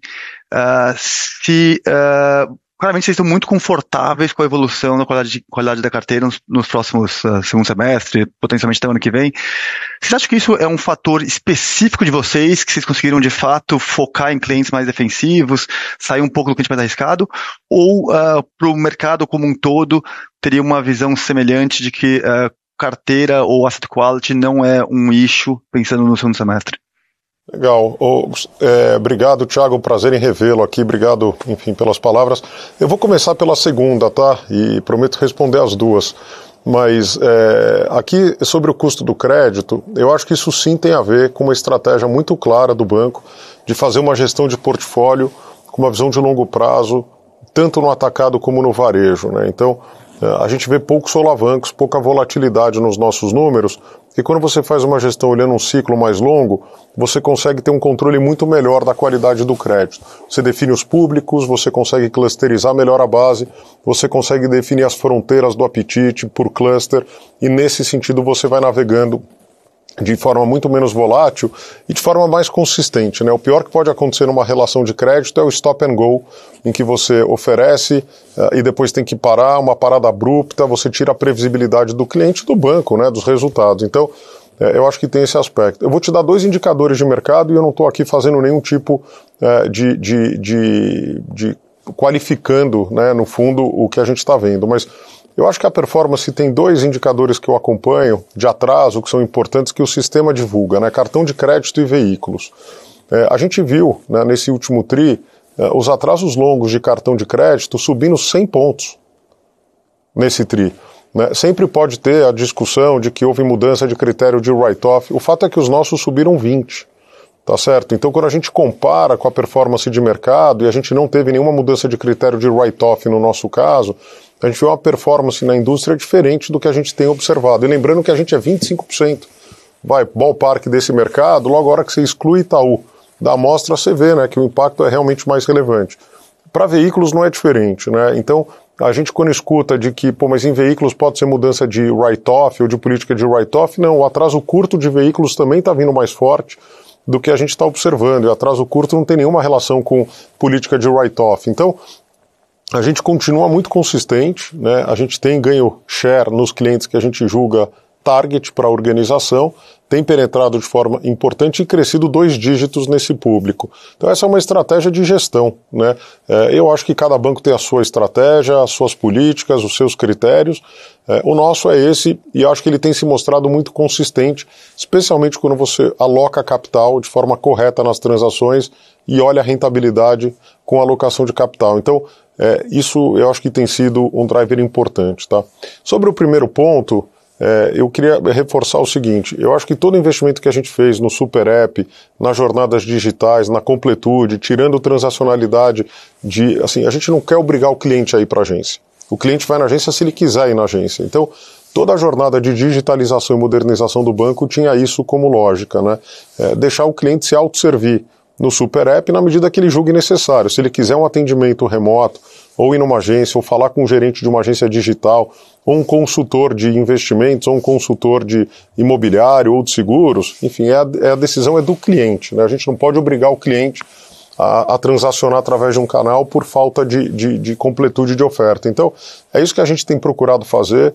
A gente está muito satisfeito com a evolução, né, do nosso Super App. A gente olha o NPS absoluto e o NPS competitivo, patamares impressionantes. A gente reduziu drasticamente, né, a diferença para os digitais, que tinham NPS muito mais altos. Eu diria que a gente está na mesma arena competitiva hoje do ponto de vista de qualidade e com oportunidade para continuar evoluindo. Acho que a nossa capacidade de divulgar, de lançar novos produtos, a gente lançou 19 novos produtos aí no último ciclo, mostramos o resultado de alguns aqui hoje. Essa capacidade de produtação digital é o novo normal do banco. Não é um projeto, né? Não é que a gente entregou um produto, não é output, entreguei o produto, está resolvido. É outcome, é engajamento, é ativação, é maior penetração nas relações, enfim. Então, eu acho que esse é o novo normal do banco, né? A gente vai ter o banco digital para o cliente que quiser ser 100% digital. Agora, a gente tem 70 milhões de clientes e nesse público de 70 milhões de clientes tem perfis muito diferentes. Tem o aposentado que quer um atendimento físico, tem públicos específicos que requerem para produtos específicos um atendimento remoto. Eu acho que essa é a vantagem que a gente tem, a gente conseguir atender o cliente em todas as suas necessidades e não tenho dúvida que todo o Super App, o que a gente fez, vai ser um facilitador, um enabler para a evolução do índice de eficiência do segmento de varejo. Tá? Obrigado. Agora a gente já tem aqui na tela o Gustavo Schroden do Citi. Schroden, com você. Bom dia, Gustavo, obrigado. Bom dia, Milton, Gabriel. Parabéns aí pelos resultados, sólido, ROE expandindo, parabéns. Acho que a gente já discutiu bastante aqui a questão de estratégia do banco, acho que está super claro o posicionamento e tal. Eu queria falar de um tema específico de consignado privado. Já tem aí 2 ou 3 meses do produto, um pouco mais até, e eu queria que você fizesse uma avaliação, Milton, de como é que você está vendo a evolução do produto e como que o Itaú pretende se posicionar no consignado privado. Obrigado. Tá joia, Gustavo. Obrigado aí pelas palavras, obrigado pela participação do nosso call. Veja, eu acho que assim, é um produto em evolução, como você bem falou, né? Então a gente viu do início, a ideia é ótima, né? O produto tem muito sentido. A gente vê a carteira como um todo do produto crescendo no mercado, lembrando que esse era um mercado de 40 bi de reais, mas muito limitado a convênios específicos. A gente sempre teve por volta de 30% desse mercado, enfim, então é um mercado em que a gente tem uma participação relevante, mas de um mercado relativamente pequeno. É um mercado que vem crescendo, então a gente vê uma evolução de carteira, né, aí ao longo dos últimos meses.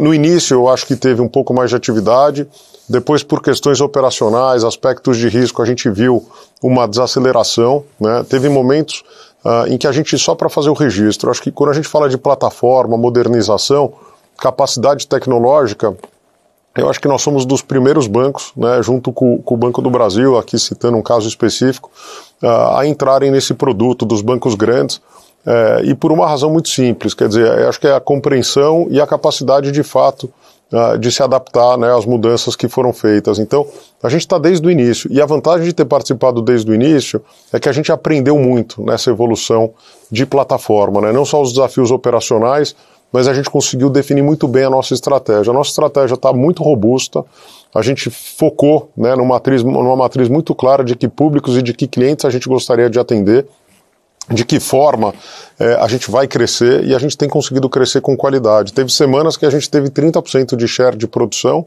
né? Eu acho que no acumulado, se eu tivesse que traçar um número, a gente deve estar rodando com 11 a 12% de market share de produção, né? E, de novo, focando, quando a gente olha nos públicos targets, o share é muito maior, porque teve muito não correntista, muitos segmentos e clientes de maior risco em que a gente optou por não participar da oferta. Então a carteira vem crescendo, a gente vem conseguindo trabalhar com preço super adequado. Acho que se você olhar a curva de preço do mercado, a gente tem dos preços mais competitivos, isso fala da qualidade dos clientes em que a gente tem penetrado o produto, e a gente vem migrando do produto velho para o produto novo e atingindo volumes de produção muito parecido com o que a gente fazia no produto velho, que mostra que teve um ramp-up aí ao longo desse período, mas a gente hoje está muito bem posicionado, os times muito bem estruturados, e a gente está muito satisfeito. A gente tem visto dois problemas, né? Crédito, a gente tem visto, enfim, um nível de inadimplência mais alto, né, na carteira como um todo, não no nosso caso. Então a inadimplência continua muito comportada, e a forma como a gente se estruturou operacionalmente, a gente tem visto quebra. Já foram 2 parcelas pagas, e a gente viu quebras importantes de repasse, né? Da primeira para a segunda já houve uma evolução, ainda tem mais evolução para ser feita, mas a gente encontrou um mecanismo para avançar mesmo nessas relações, né? Dado o perfil de cliente com quem a gente está trabalhando. Então a gente está animado com a evolução, acho ainda tem um longo caminho pela frente, né? Enfim, as empresas têm que se adaptar, os tomadores têm que se adaptar, Dataprev, CTPS, enfim, todo mundo fazendo a lição de casa, mas eu vejo um saldo positivo até aqui. Não chega a mexer na agulha de forma relevante, mas acho que direcionalmente é um bom caminho. Agora a gente passa para a próxima pergunta com Marcelo Mizrahi, do Bradesco. Marcelo, com você.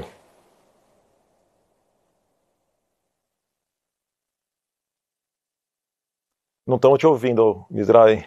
Olá, pessoal, tudo bem? Obrigado aí pela oportunidade de fazer perguntas. Parabéns pelos resultados. A minha pergunta, eu queria voltar no tema do crescimento, né? Entendo a mensagem, mas realmente quando a gente olha no linha a linha, né, a gente viu várias linhas com um crescimento mais fraco do que teve no trimestre anterior, né, seja na parte de pessoa físicas que a gente viu no cartão, seja na carteira de veículos, inclusive o ritmo, né, do crescimento de carteira de SMEs um pouco mais lento. Queria perguntar assim sobre o guidance, né? Quando a gente olha o guidance, acho que a única linha do guidance que parece um pouco mais em risco é o crescimento de carteira, né?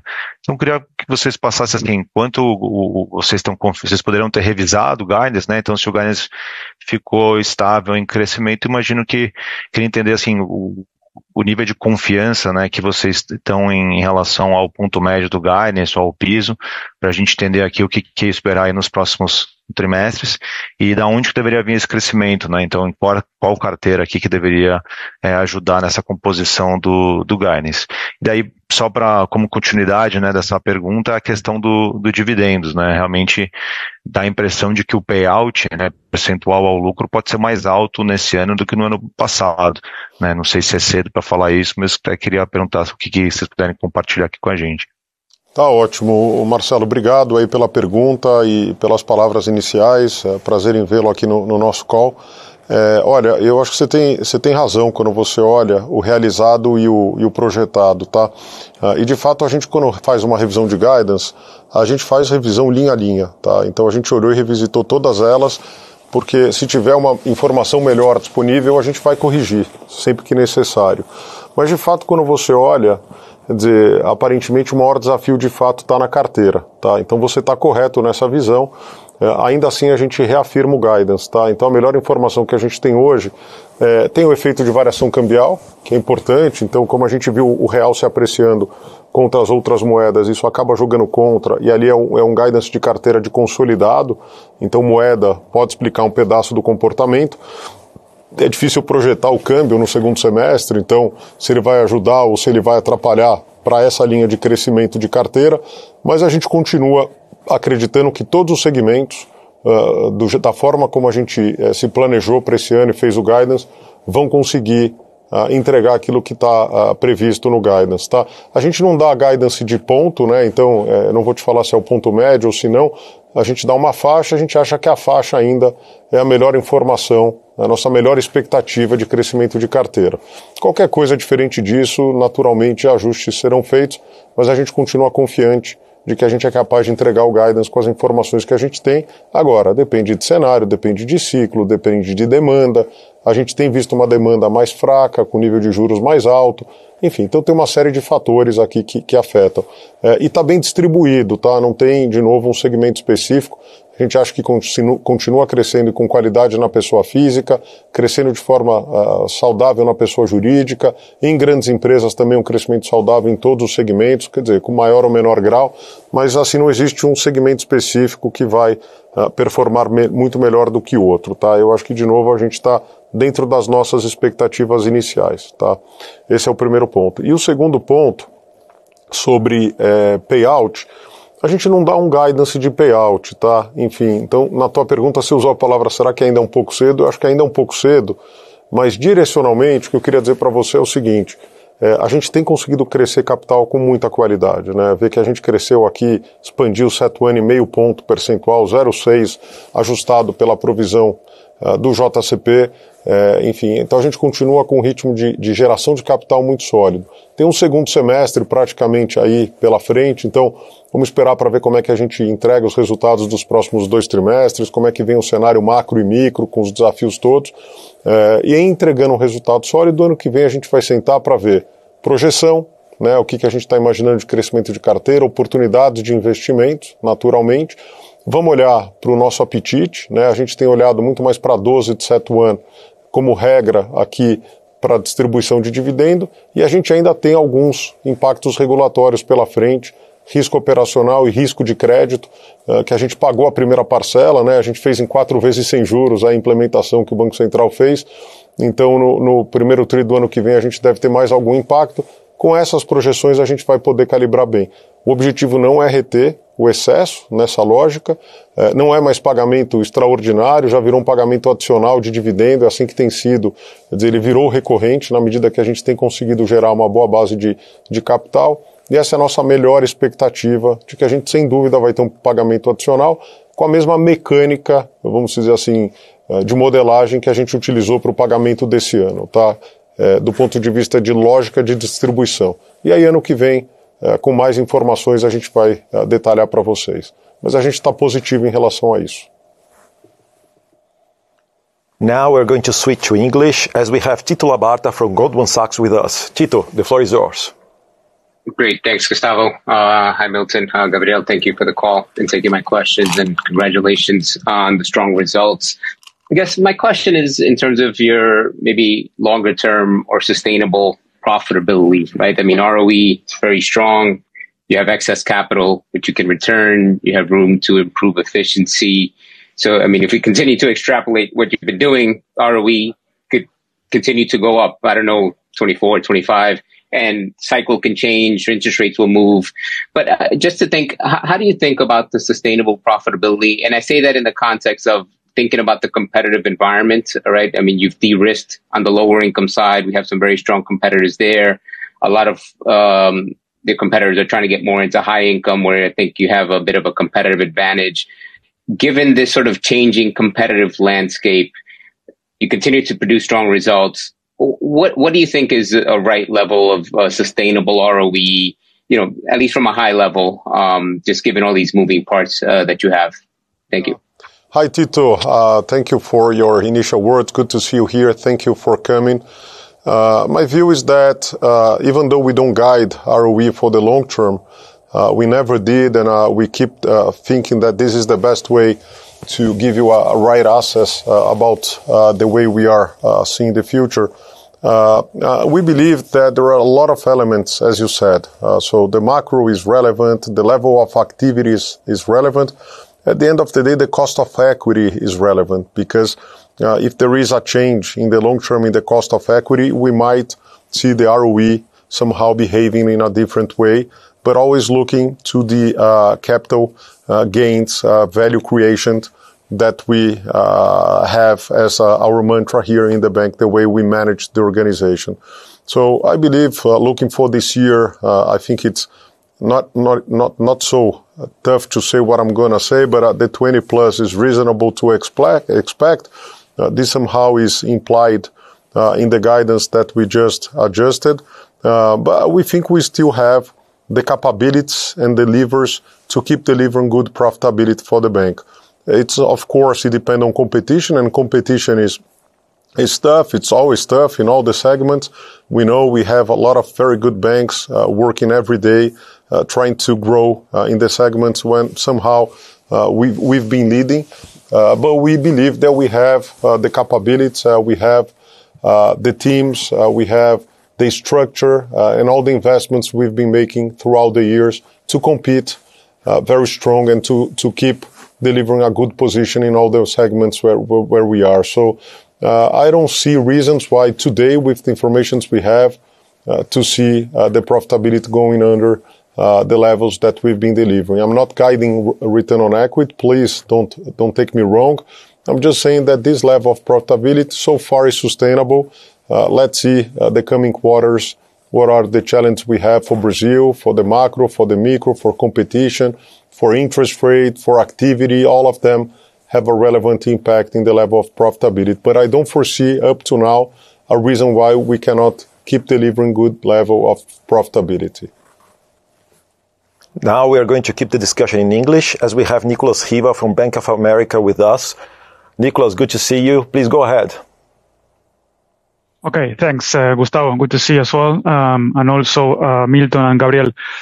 So, Milton, I have a question on the AT1s, and I think that you alluded to this a bit in your initial remarks. You announced that you're going to be calling both of your dollar AT1s. My question is, I assume there's not going to be a dollar AT1 issuance at this point to replace the 55 basis points of capital, but please let me know if that's not correct. And then the second question, on the announcement you mentioned, so you said the impact on total capital is 55 basis points from calling both of these AT1s, but you distinguish between an impact on Tier 1, on AT1, and on Tier 2 capital. And I wanted to ask, what's the reason for the impact on Tier 2 if you're calling both AT1s? And my understanding is that the AT1s count 100% as AT1 capital before and after the call date. Yeah, no, it's completely right, Nicolas. There is no impact in Tier 2. So to be very clear, what we did is a liability management, as we are seeing a good opportunity to issue in Brazil. So we did almost 10 billion reais in issuances in this first semester. I would say more recently 5 billion reais in local AT1s. Very good market, deep market in a very good conditions.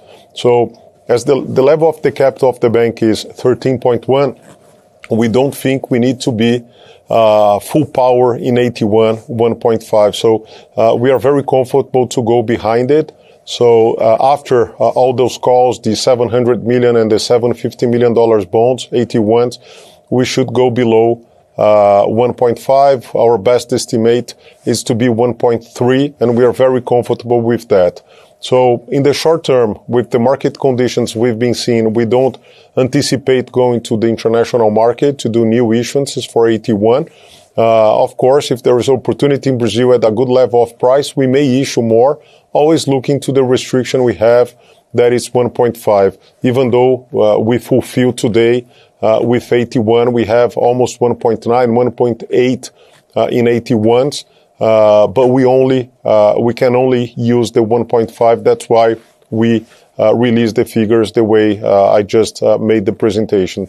So this is the way for the other ones that are maturing in Tier 2 that we have options and call options by the year end. It's still too early to anticipate what we're going to do, and we are going to take in consideration that the level of capital utilizations in the Tier 2, it's a relevant information to make the decision either or not we have to call those bonds. Of course, when you are decreasing the level of capital utilizations in the Tier 2. So there is no impact in Tier 2, 100% AT1, Tier 1, level 1 capital, and this is what we've been calling and announcing yesterday with the results figures. Agora voltamos para o português com Eduardo Nishio, tá genial. Nishio, pode seguir. Bom dia, obrigado pela oportunidade. Bom dia, Milton, Gustavo e Gabriel. E parabéns pelos resultados. Eu tenho 2 perguntas. A primeira em relação à menção de vocês de entradas em novos bolsões de crédito, provavelmente mais no baixa renda, e com a melhora aí da pessoa física, né, os índices melhorando bastante ao longo do ano, a melhora do Ano Itaú, o rollout do Ano Itaú, redução do footprint. Eu queria saber se vocês já estão revisitando essa estratégia do massificado, né, e o que falta para chegar lá, o que falta de redução, enfim, de custos, qual a eficiência que vocês almejam aí nesse segmento. E a minha segunda pergunta é em relação à inadimplência, né? A gente vê na indústria uma piora já faz um tempo, já faz uns 6 meses, aí meio ano, consistente na indústria, e vocês vieram com números aí muito bons, né? Parte disso já explicou que o SMI espera uma normalização até o final do ano, mas a pessoa física também continua muito baixo. Eu queria saber de vocês qual o principal ali a causa dessa melhora vis-a-vis o que vocês tinham antes, né, que vocês acham que melhoraram, e se dá para ficar muito tempo com essa discrepância em relação à indústria, né? Se você consegue, se as novas safras estão vindo ainda muito boas para você manter um gap tão grande em relação à indústria. Muito obrigado. Ótimo. Obrigado você, Nishio. Prazer em revê-lo aqui. Obrigado aí pelas palavras iniciais. Olha, deixa eu começar pela segunda, tá? A gente não vê nenhuma razão com as informações que a gente tem hoje para ter qualquer descontinuidade no crédito, tá? Olhando para frente. Então, a gente continua muito confortável com o nível de atraso. Eu falei de SMI. Nossa expectativa é que essa normalização pode ser algo entre 10 a 20 basis points, né, no indicador de atraso de SMI olhando para frente, mas absolutamente dentro das expectativas. É uma questão mecânica só de você não ter carência e ter carteira crescendo no denominador, produz naturalmente um indicador melhor, entre aspas, artificialmente. Na medida que ele normaliza, ele volta para os parâmetros ainda muito abaixo do que a gente observou em períodos anteriores. Agora, o Brasil é cíclico, né, e a gente tem que estar de olho no ciclo, na atividade, enfim. Então, com as informações que a gente tem hoje, tanto é que a gente manteve o guidance de custo de crédito, a gente entende que é a melhor informação, tive uma boa expansão nesse TRI na margem financeira líquida, por essa razão. A gente tem conseguido crescer com qualidade e a gente não vê razão para não continuar crescendo com qualidade, tá?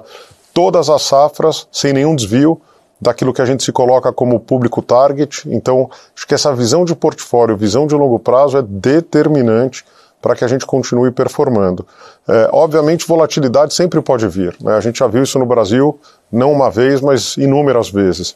O que eu acho é que o nosso portfólio ele é muito mais resiliente do que ele já foi em períodos anteriores. Então, dado a diversificação, dado a gestão de portfólio, né, dado, enfim, toda a forma como a gente vem gerenciando a carteira, seja no atacado ou no varejo, eu acho que ele é um portfólio mais resiliente, logo menos volátil do que a gente tem observado, né? E isso tendo uma penetração importante em produtos como cartão de crédito, que a gente é líder de mercado, com uma posição de destaque em relação ao segundo colocado e assim por diante. Então, ainda que a gente tenha alguns produtos mais voláteis, né, historicamente, a gente tem conseguido crescer com qualidade nos públicos target de forma importante, tá? E aqui a gente não vai abrir mão de uma gestão muito consciente e cuidadosa e equilibrada para ter ímpetos de curto prazo, que a gente sabe que depois você passa 2, 3 anos pagando no custo do crédito. Enfim, a gente quer ter um valor presente dessas decisões muito positivo, e é assim que a gente tem gerenciado o balanço do banco e a gente está bastante confortável. Isso vale para o varejo, em todas as carteiras que a gente tem operado, isso vale para o atacado, né? Eu vi que teve algum interesse em agro nesse trimestre, algumas dúvidas sobre performance de agro. De fato, quer dizer, o segmento, só para dar um zoom aqui rapidinho, eu vejo que é um segmento que nos últimos 2 anos tem sofrido mais, margens mais apertadas, preço de commodities, questões climáticas inéditas em algumas regiões, custo de captação com a Selic subindo, enfim. Então, de fato, é um setor que veio de anos anteriores com anos extraordinários, 3, 4 anos muito fortes, 2 anos um pouco mais difíceis, né? Mas acho que esse é um bom exemplo, né? A gente escuta e tem visto aí no mercado mais volatilidade nessa carteira. A nossa carteira, do ponto de vista de gestão de portfólio, está super equilibrada. A gente está em todas as culturas, as mais relevantes, com uma distribuição geográfica bem selecionada, muito distribuído entre as atividades do agro, desde grandes clientes do agro até produtores rurais que faturam volumes maiores, então com faturamento mais alto, culturas bem definidas, nas regiões que a gente entende que a gente deveria estar presente, que a gente vê que são regiões resilientes, e a gente tem conseguido performar, né, os nossos indicadores mostram isso de forma muito saudável, apesar dos desafios. Eu vou dar só um número que eu acho que é relevante, né? A gente tem uma carteira de agro que já, enfim, por volta de 130 bilhões de reais. Quando a gente olha, né, do percentual de RJs que tiveram no mercado, o nosso market share de volume em RJ foi de 5%, né, com 140 bilhões de reais de carteira, 130, 140 bi de reais de carteira, ou seja, a gente tem conseguido performar com uma gestão de portfólio muito ativa, e de forma muito cuidadosa, com boas garantias, com uma penetração de garantias muito relevante no segmento, em culturas adequadas, enfim. Então aproveitei, também esclareci uma dúvida que sempre surge sobre o agro. Enfim, então a carteira bastante resiliente, claro, sempre sujeita a mudanças no cenário, né? Então é isso. E sobre a tua primeira pergunta, sobre novos bolsões, aqui a gente está indo passo a passo, tá? O nosso objetivo não é simplesmente abrir o crédito, até porque tem uma evolução para ser capturada ainda no índice de eficiência. O Ano Itaú e a migração já é um embrião, né, desse público que a gente vai poder observar e trabalhar com mais ênfase, mas ele também é um público muito qualificado do Ano Itaú, tá? A gente tem clientes do Uniclass, tem clientes do Personalité, não é só baixa renda no conceito antigo, né? São rendas, você também tem esse público. A gente fez um de-risking no portfólio, a gente reduziu posição em públicos mais vulneráveis, isso tirou volatilidade do balanço, como você observou, e na medida que a gente vai tendo conforto no índice de eficiência correto, e a gente vem evoluindo os nossos modelos de crédito, inteligência artificial, machine learning, tudo aquilo que é modelagem, enfim, de alto nível, a gente vem evoluindo para simplesmente, quando tiver oportunidade, a gente conseguir evoluir de forma bastante consistente e cuidadosa. A gente não tem pressa, a gente quer fazer bem feito, sempre olhando essa visão de longo prazo, tá? Now we're going to switch back to English as we have Carlos Gomes Lopes from HSBC. Carlos, good to see you. Please go ahead. Good to see you, and thank you for making the time to take all the questions. Really appreciate it. So 2 brief questions on 2 areas we haven't touched. One on the corporate spreads. You mentioned how the market has been quite receptive to your 81, and in general, the Brazilian market seems to be operating with very low levels of corporate spreads today. Do you think they make economic sense? Do you expect them to increase in the future? And second, could you comment on one area of the portfolio that we don't talk too much about, which is the mortgage portfolio? I think it is the one that is growing the most right now in your individual segment, 17%. How are you doing it with these high interest rates? Thank you. Yeah. Oh, thank you, Carlos. Thank you very much. So, yeah, you're right. So the spreads in the DCM market, especially for the big corporates in general, the market's very tight, and the companies that have been accessing market have been able to do at a very competitive level of prices. The same way for us when we go to the market and access for 81s, as you were saying and mentioning. So this is for everyone. Let's see, because we still have a lot of demand with this level of interest rate, a lot of flows going to the credit industry, and that's the reason why we are seeing this level of prices. Let's see, looking forward, if the credit scenario keeps delivering the way we've been seeing. If there is no volatility, we believe that this is possible, that we will keep looking for this level of prices. But will depend a lot in volatility and in the credit market. If there is any volatility, we might see some changes in prices, but this is not what we are foreseeing right now. And the market has been very active, even though the volumes have been lower than what we saw last year. The level of prices are still very, very competitive, and companies that have a long-term liability program or infrastructure investments are taking the advantage to go long and issue with this level of prices. So this is what we've been seeing. And the second one, on the mortgage side, although I think all the industry, it's over subscribed, I would say, in the levels of what we call the saving accounts. We look to the capability to make price combining what we have in terms of saving accounts. We are in the private industry, we are number one bank in terms of volume, so we still have less need, even though we do have needs to access the market with other instruments, the letter of credit and things like that. We've been accessing market with other instruments, LCI and others, to make that good composition to the funding. We've been very disciplined in price, which is important, but at the end of the day, we still see a lot of demand from clients for the good segments, the segments where we believe there are more resilient, more affluent clients. So that's where we've been able to do good growth. In terms of market share, we've been able to do 46% of market share on the private banks. And we know that this product is very important for the relationship with our clients, long-term relationship. And we have the edge of having bigger saving accounts amounts, which make us more competitive in general to access those clients. So it's a good growth, very solid and consistent, and we still believe there will be opportunities to grow, especially on the retail. In the wholesale, where we still have capability to produce transactions, we've been very cautious here, taking care of the clients that we have, but avoiding credits that may be more riskier. We see the market underwriting some risks that we don't believe are sustainable in the long term.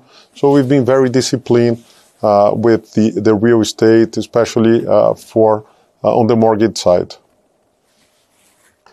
E agora, para a última pergunta, a gente vem com a Natália Corfield, JP Morgan. Natália, prazer em revê-la. Pode seguir, por favor. Obrigada, Gustavo. Prazer em revê-lo também e prazer em rever todos. Bom, eu vou falar aqui, a minha pergunta também relacionada a capital e muito dela vocês já responderam para o Nicolas, que realmente não tem impacto no Tier 2, que eu também tinha ficado confusa. Eu tenho só mais um ponto para esclarecer, porque vocês falaram que vocês não podem ter mais de 150 basis points em AT1s. Eu sempre entendi que o Itaú achava que era um nível optimal para ter, mas que poderiam ter mais de 150 basis points. Por exemplo, o Banco do Brasil já teve. Então, só queria clarificar com vocês se houve alguma mudança na regulamentação no Brasil, que agora não se pode emitir mais de 150 basis points de AT1. Tudo bom, Natália? Obrigado aí pela presença, bom te ver. Não existe nenhuma restrição, né? A gente pode ter o volume que a gente quiser e emitir. Agora, o Banco Central só permite, naturalmente, que a gente utilize Basileia o máximo de 1,5 de índice de capital em AT1. A gente tem, e por razões diferentes, né? Ou porque a gente tem um liability management sendo feito. Imagina que a gente emitiu quase 10 bilhões de reais no primeiro semestre em LFs perpétuas, né? Letras financeiras perpétuas. Os calls vêm depois, então tem um descasamento temporal. Nesse momento você acaba ficando com excesso de AT1, sendo que você só pode utilizar 1,5 pela legislação, né? O que significa que todo esse excesso que você tem um custo mais alto, né? É um custo de AT1, mas que você não utiliza ele para fins de AT1. E aí você tem esses descasamentos temporais entre a emissão e o exercício do call. Então, o que acabou acontecendo foi isso, tá? A gente acabou invadindo e avançando um pouco, o que não tem nada de errado. O que a gente viu foi, com o nível de capital que o banco está rodando de 13,1, né, e com uma capacidade de geração de capital core, não há necessidade da gente rodar com 1,5, 100% tomado o tempo inteiro. Então a gente tem muito conforto, né, porque ele não afeta nem o apetite de risco do banco e muito menos a política de dividendos, né? Ter ou mais ou menos AT1 hoje não é uma limitação para a distribuição de dividendos. A gente sempre faz todo o planejamento em cima do core equity. Então a lógica a gente viu a oportunidade de exercer os calls por uma questão de preço, uma decisão puramente econômica, né, e a gente está confortável em rodar com menos de 1,5. Então, primeiro, não temos o apetite para ficar rodando. A gente vai rodar com 1,5 se a gente entender que tem oportunidades de captação no mercado local que justifiquem a gente antecipar e captar.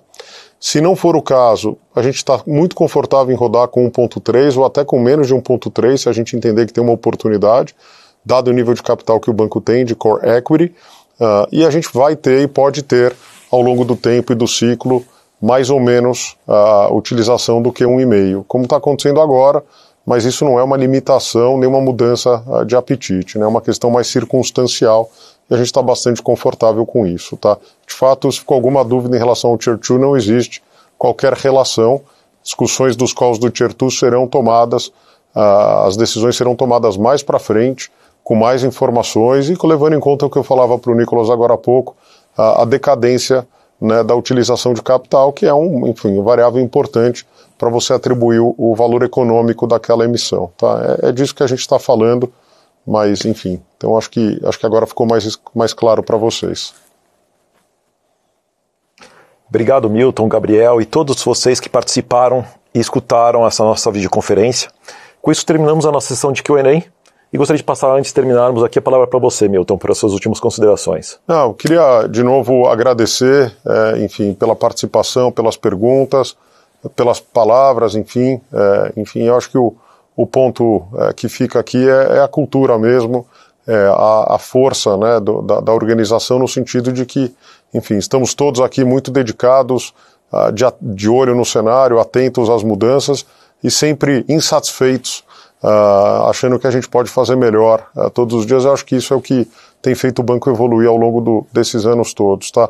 Então, mais uma vez agradecer, dizer que a gente está muito contente e satisfeito com os resultados, mas já é passado, né? Os resultados já estão aí, enfim, já falamos sobre ele, a gente tem que continuar trabalhando duro para os próximos trimestres e acreditando de fato no valor da franquia no longo prazo.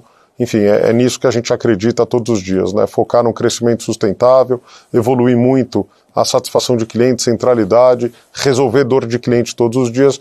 E eu acho que a gente está num momento único, eu diria, não só de balanço e resultados, mas como de posicionamento estratégico para enfrentar os desafios que vêm pela frente e continuar evoluindo na nossa jornada digital, inteligência artificial e tudo aquilo que tem de tecnologia disponível, né? Enfim, sempre cuidando, em primeiro lugar, dos nossos clientes e, naturalmente, por consequência, dos nossos investidores. Então, obrigado pela confiança, obrigado pelas mensagens e pelas perguntas. E, enfim, vamos em frente, que os desafios são todos e a gente tem muito trabalho pela frente. Obrigado, pessoal. Até a próxima.